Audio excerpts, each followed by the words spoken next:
Hai Gorgeous, welcome to my place. Terima kasih sudah mengklik video ini. Nggak pakai lama, watch.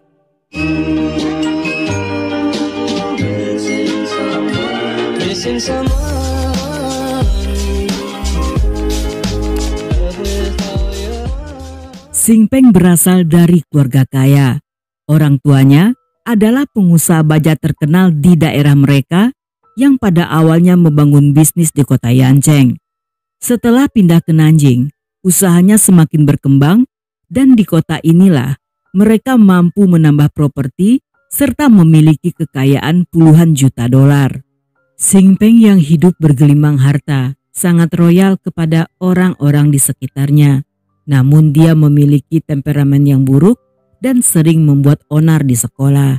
Sehingga sewaktu SMA, dia dipindahkan sekolah akibat bertengkar dengan teman-temannya. Selain itu dia lebih suka main di tempat hiburan daripada belajar yang membuat nilainya semakin turun. Karena pergaulan yang tidak baik, pada usia 17 tahun, pemuda ini telah menjadi ketua geng. Dia bahkan memimpin sekelompok orang dan membuat kericuan di tempat sauna yang membuatnya ditangkap serta ditahan di kantor polisi. Namun tidak lama setelahnya, Xing Peng pun dibebaskan dengan uang jaminan dari keluarganya. Namun hal tersebut tidak membuatnya kapok, karena Xing Peng kembali berfoya-foya menggunakan uang orang tuanya dengan membeli barang-barang mewah dan clubbing sana-sini. Bersama mobil mewahnya yang bermerek Force, Xing Peng seringkali ugal-ugalan di jalan yang tercatat dalam waktu 4 tahun. Dia telah melakukan 30 kali pelanggaran yang belum diselesaikan. Sehingga karena muak, orang tuanya pun menjual mobil itu.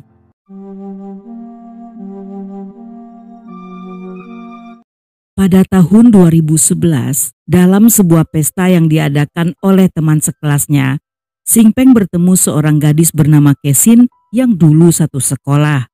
Saat itu, mereka saling tukar nomor telepon dan Xing Peng mulai mendekatinya. Kesin yang lebih muda 2 tahun, lahir dari keluarga biasa yang juga berasal dari Nanjing. Semasa sekolah, gadis itu sangat populer dan termasuk dalam 5 gadis tercantik di sekolah mereka. Banyak anak laki-laki yang mendekatinya, sehingga gadis itu pun sering gonta-ganti pacar. Setamat SMA di tahun 2009, Kesin kuliah di Century College University of Post di Beijing. Dan saat itu, Kesin yang berada di tahun kedua memutuskan pulang ke Nanjing untuk liburan. Namun saat Kesin kembali, ada banyak rumor yang beredar mengatakan jika hidup Kesin sedang kacau. Bahkan dalam sebuah forum online, dia digosipkan memanfaatkan kecantikannya untuk memanipulasi para pria. Tetapi dari sekian banyak rumor tersebut, ada juga yang membela Kesin dengan mengatakan jika gadis itu orang yang setia dan tidak pernah berselingkuh. Tidak bisa dipastikan mana yang benar di antara komen-komen tersebut karena ada banyak pengguna yang memakai akun palsu sehingga tidak bisa dilacak identitasnya. Selama sebulan penuh, Xing Peng terang-terangan mengejar Kesin dan berhasil membuat gadis itu luluh sehingga mereka pun berpacaran. Xing Peng yang bangga dengan pacarnya segera mengganti profil medsos dengan foto Kesin. Dan tidak lama setelahnya, dia membawa gadis itu ke pertemuan keluarganya yang di sana orang tuanya terkesan dengan sikap Kesin yang baik, santun serta cantik. Xing Peng seorang kekasih yang royal. Dia senang membelikan apapun yang Kesin minta. Bahkan ketika gadis itu meminta sebuah pisau buah seharga 4,3 juta, dengan mudahnya Xing Peng membelikannya. Kesin tampak sangat senang mendapat semua hadiah-hadiah mahal yang dipajang di lemari ruang tamu dan sering dipamerkan di media sosial. Namun sebagai gantinya, pemuda itu meminta agar dia dikenalkan pada keluarga Kesin.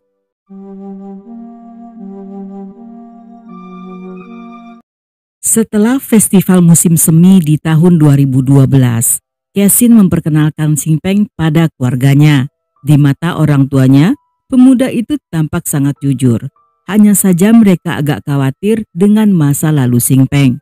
Tetapi bagi Kesin, dia tidak peduli dengan hal-hal tersebut dan telah bertekad untuk bersama kekasihnya. Pada ibunya, Kesin mengatakan bahwa laki-laki seperti Sing Peng lah yang membuatnya merasa aman karena Sing Peng tidak terlalu tampan. Menurutnya cowok kaya yang tampan cenderung tidak aman dan pastinya rawan dengan perselingkuhan. Alasan itu tidak cukup meyakinkan, tetapi saat itu orang tuanya membiarkan hubungan tersebut walaupun masih ada yang mengganjal di hati mereka. Karena bagi orang tua Kesin, kebahagiaan tentunya lebih penting daripada menjadi kaya. Tidak lama setelahnya, Sing Peng mulai bekerja di perusahaan keluarga. Dan agar sang putra betah bekerja, mereka juga memberikan Kesin pekerjaan di tempat yang sama untuk menemani Sing Peng. Sepulang bekerja, mereka sering menghabiskan waktu di apartemen keluarga Sing Peng. Di sana mereka bermain game karena Sing Peng tidak mau membiarkan Kesin pergi clubbing tanpa membawa dirinya. Namun bukannya semakin romantis, hubungan mereka justru mulai bermasalah. Pada bulan Juli, Sing Peng melakukan kekerasan ketika Kesin ketahuan punya teman online yang dalam pesan chatnya memanggil Kesin dengan panggilan istri. Selain itu, Kesin juga pernah dihubungi seorang pria yang mengajaknya jalan-jalan. Hal ini membuat Sing Peng cemburu sehingga terjadi pertengkaran sengit di antara mereka berdua. Atas bujukan teman-temannya, keduanya kembali berdamai. Dan demi menenangkan pacarnya, Kesin membuat tato dengan nama Sing Peng di bahu kirinya yang dipamerkan di media sosial. Namun ketenangan Sing Peng hanya sementara, karena setelahnya Kesin kembali suka clubbing sendirian. Karena hal ini, Sing Peng mulai menyadari jika Kesin tidak bisa menjadi gadis rumahan yang bisa mengerjakan pekerjaan rumah dan patuh pada pasangannya. Menurut teman-teman mereka, Kesin tidak akan bisa diajak berhubungan serius.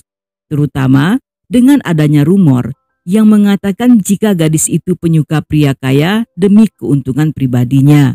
Saat itu mereka sangat yakin jika suatu saat nanti hubungan keduanya akan segera putus. Semua perkataan tersebut tentunya membuat Sing Peng semakin meragukan kekasihnya. Namun karena Kesin selalu mencoba meyakinkan bahwa dia tidak main-main dalam hubungan mereka, sehingga dalam banyaknya rumor miring, Sing Peng masih mempertahankan hubungannya.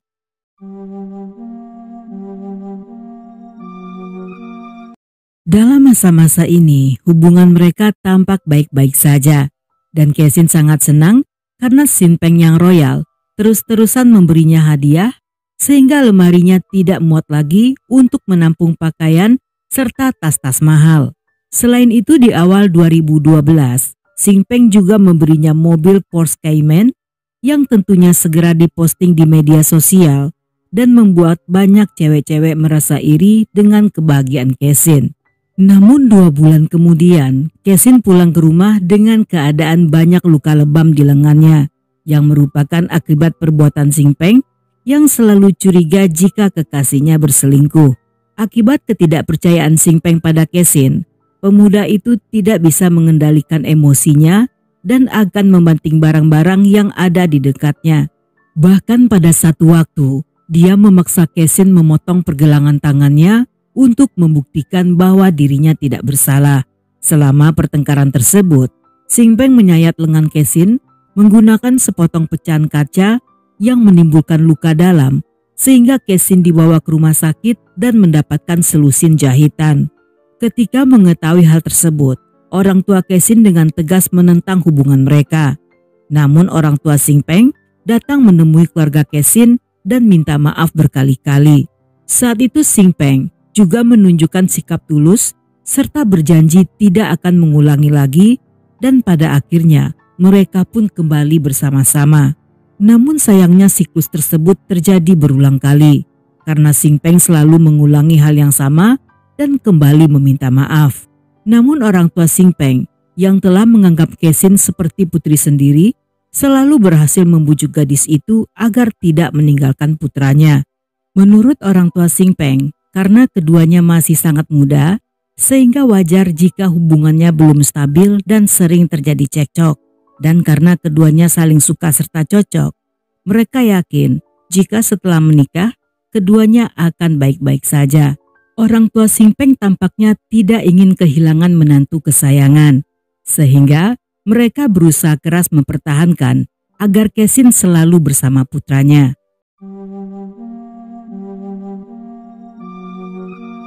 2 bulan setelah pertengkaran terakhir, Ibu Kesin dikejutkan ketika dikabari oleh Ibu Singpeng yang mengatakan jika anak-anak mereka telah menikah. Ibu Singpeng sendiri juga baru mengetahui hal tersebut setelah diberitahu oleh putranya. Ketika Ibu Kesin menelpon sang putri, Kesin mengakui hal tersebut dan mengatakan jika mereka telah mendaftarkan pernikahan serta mendapat akta nikah.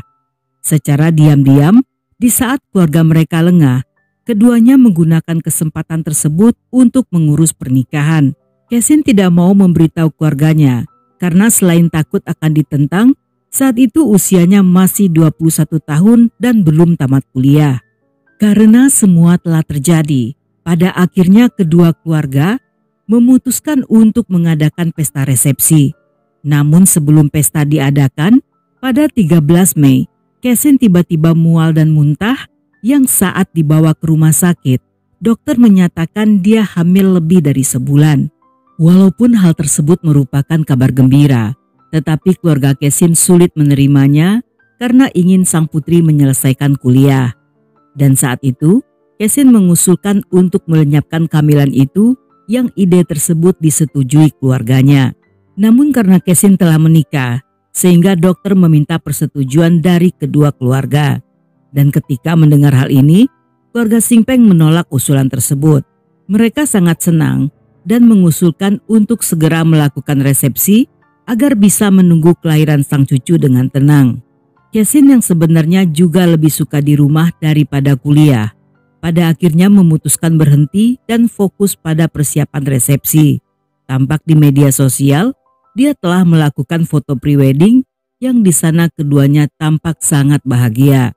Namun entah apa yang terjadi, di saat hari resepsi semakin dekat, tiba-tiba Singpeng meninggalkan rumah selama 3 hari dan kembali pulang atas desakan orang tuanya. Pada 6 Juli 2012, mereka mengadakan pernikahan besar dan termewah sekota Nanjing. Tetapi walaupun pernikahan berjalan lancar, setelahnya Singpeng yang sensitif kembali curiga jika istrinya berselingkuh saat melihat Kesin beberapa kali masih menjawab telepon dari pria lain. Sebulan kemudian, saat usia kehamilan Kesin memasuki 4 bulan, orang tuanya kembali menemukan bekas luka memar di telinga putrinya yang merupakan cambukan ikat pinggang dan segera difoto sebagai bukti bahwa Singpeng melakukan KDRT. Hal ini terjadi karena Singpeng mencurigai istrinya. Karena di tanggal 28 Maret sebelum mereka menikah, seorang pria bernama Su yang merupakan teman clubbing Kesin ketahuan sedang mengejar-ngejar Kesin. Selain itu, Singpeng juga menemukan bukti check out dari sebuah hotel atas nama Su dan Kesin. Sejak saat itu, dia mulai menghitung usia kehamilan dan curiga jika bayi yang dikandung istrinya bukan darah dagingnya. Namun Su datang dan meyakinkan Singpeng bahwa semua hanya salah paham. Menurutnya, yang bertemu dengannya di hotel saat itu bukanlah Kesin, melainkan seorang wanita kenalan keluarga Kesin sebut saja bernama Wati yang memakai KTP tersebut untuk masuk check-in di hotel saat akan melakukan happy ending dengan Su. Karena di hari itu Wati sedang galau, sehingga dia salah memberikan KTP pada resepsionis. KTP tersebut bisa berada di tangan Wati karena pada satu waktu Kesin pernah menghilangkan KTP itu dan membuat KTP baru. Namun setelahnya, ketika KTP lama yang hilang ditemukan oleh ibunya, wanita itu memberikan KTP tersebut pada Wati untuk membantu melakukan pendaftaran ujian sertifikasi atas nama Kesin. Setelah mendengar penjelasan tersebut, Singpeng yang masih tidak percaya mendatangi rumah mertuanya untuk menceritakan perselingkuhan Kesin, dan dia mengatakan bahwa tidak bisa menjadi ayah untuk sang bayi sebelum Kesin menjalani tes DNA. Saat itu Kesin yang juga sedang berada di sana bersedia untuk melakukan dan membayar sendiri tes tersebut seharga hampir 9 juta. Namun saat tes akan dilakukan, tepat ketika pengambilan sampel darah, tiba-tiba Singpeng menghilang entah kemana. Beberapa hari kemudian, Dia kembali pulang ke rumah setelah dibujuk oleh orang tuanya. Dan untuk beberapa waktu kemudian, dia dan Kenshin kembali berbaikan. Walaupun mereka kembali bersama, tetapi kecurigaan Xing Peng masih tidak berkurang. Hal ini membuatnya frustasi dan lebih memilih untuk menghilangkan beban pikiran dengan bersenang-senang di luar rumah. Sedangkan Kenshin yang selalu ditinggal sendirian, sejak saat itu mulai menulis jurnal harian untuk mencurahkan perasaannya. Dalam salah satu catatan tertanggal 14 Agustus 2012, Kenshin menulis tentang Xing Peng yang selalu mengecek keberadaannya dan menuntut agar Kenshin selalu menjawab panggilan telepon. Namun Xing Peng sendiri tidak mau menjawab panggilan telepon saat dia sedang clubbing. Walaupun beberapa waktu setelahnya, Xing Peng yang mabuk akan menelpon balik, tetapi nomor yang digunakannya selalu merupakan nomor orang lain. Selain itu, Xing Peng juga pernah ketahuan saat berkirim SMS dengan wanita lain yang membahas tentang kamar hotel serta happy ending. Setiap hari, kegiatan Xing Peng hanyalah main game yang menghabiskan uang puluhan juta per bulan untuk membeli game tersebut. Dan di malam hari, pria itu akan clubbing bersama teman-temannya.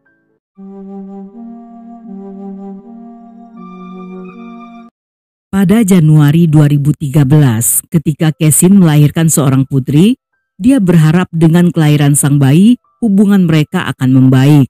Namun harapannya sia-sia karena Xing Peng lebih suka main game dan membeli banyak akun game untuk bermain.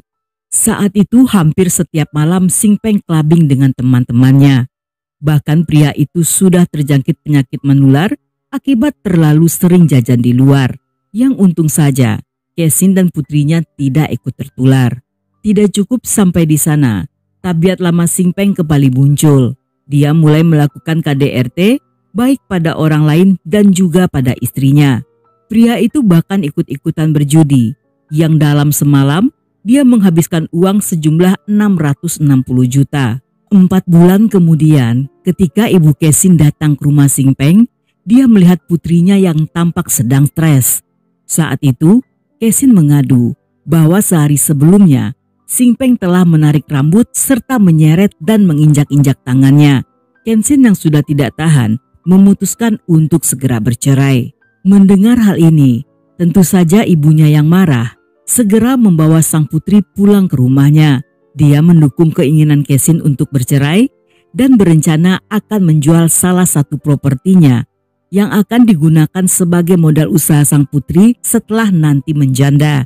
Beberapa waktu setelahnya, Kenshin pun mengajukan gugatan cerai. Namun saat putrinya akan berusia 100 hari, yang dalam tradisi, mereka akan mengadakan pesta, walaupun saat itu hubungan mereka tidak baik-baik saja, tetapi kedua keluarga sepakat untuk merayakannya. Mereka mengadakan pesta besar dengan mengundang banyak orang dan bersikap tidak terjadi apa-apa. Namun setelah perayaan itu, keluarga Xing Peng membujuk Kenshin untuk kembali bersama putranya. Dan bisa ditebak, wanita itu kembali luluh dengan perlakuan mertuanya yang sangat baik. Tapi sama seperti sebelumnya, hanya selang beberapa waktu kemudian, Xing Peng kembali melakukan KDRT.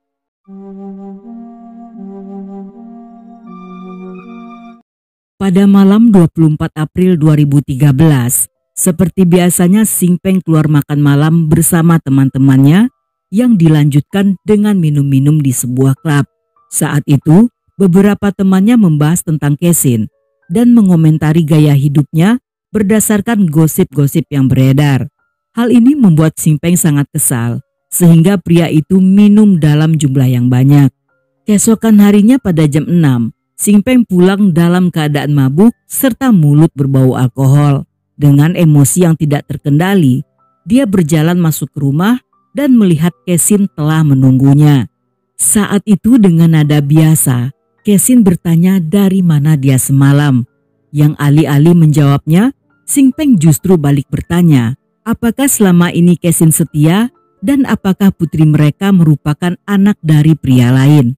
Akibat pertanyaan ini, mereka kembali bertengkar hebat yang berakhir dengan Xing Peng berlari ke dapur untuk mengambil sajam dan menikam istrinya berkali-kali. Orang tua Xing Peng yang tidur di lantai atas seketika terbangun ketika mendengar teriakan Kesin. Namun karena terlambat turun ke bawah, sehingga saat itu tidak ada yang menghentikan ketika Sing Peng menikam istrinya. Setibanya di bawah, mereka kaget melihat menantu kesayangan telah bersimbah cairan merah. Dan dalam situasi yang kacau, ayah mertuanya segera menelpon polisi, sedangkan sang ibu mertua berlari keluar rumah untuk mencari bantuan. Di saat itu Kesin yang dalam keadaan parah kembali ditikam hingga terjatuh ke lantai dan seketika meninggal di tempat. Berdasarkan hasil otopsi, di tubuhnya terdapat 60 luka tusukan yang berada di kepala, leher, dan di dada, serta 70 luka gores yang ada di sekujur tubuhnya.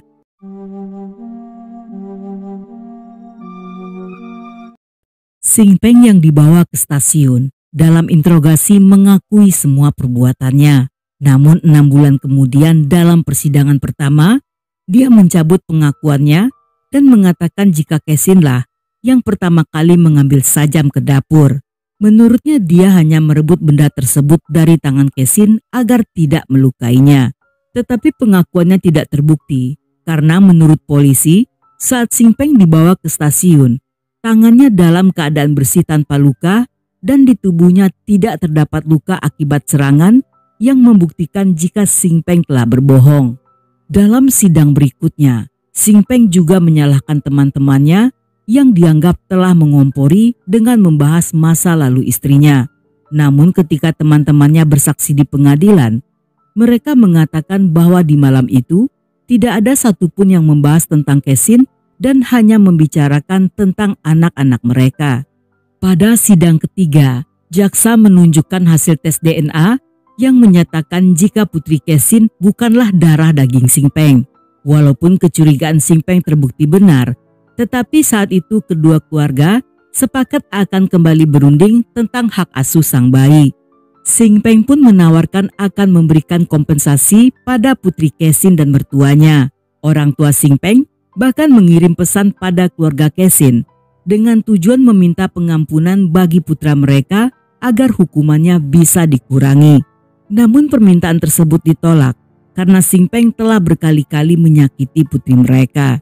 Selama jalannya persidangan, hakim menilai jika Sing Peng tidak benar-benar menyesal, dimulai dari menarik pengakuan, berbohong selama jalannya sidang, dan memberi kompensasi agar diampuni. Selain itu dari beberapa bukti di TKP, hakim meyakini jika seandainya di pagi itu tidak ada orang tuanya, kemungkinan Sing Peng juga akan membunuh putri Kesin.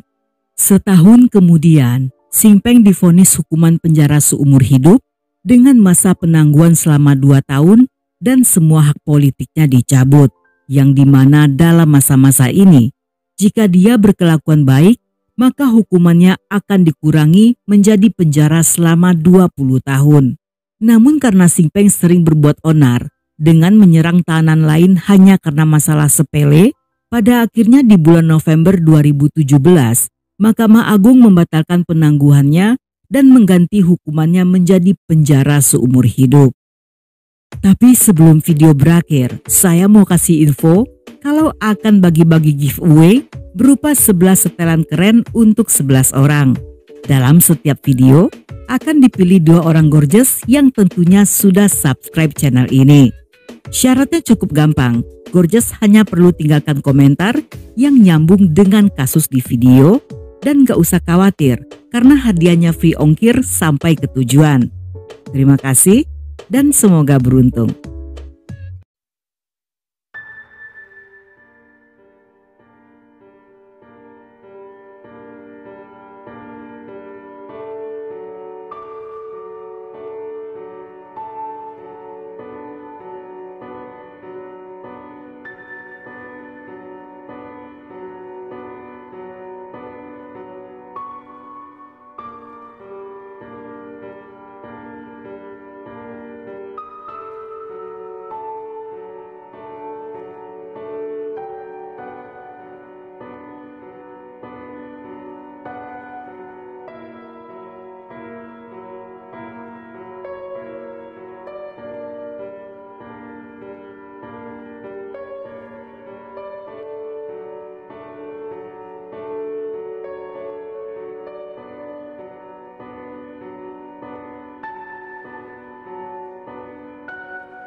Dan sampai di sini dulu cerita kita kali ini. Semoga kalian suka dengan ceritanya. Buat yang masih betah hingga akhir, thank you, love you, have a nice day, and then see ya.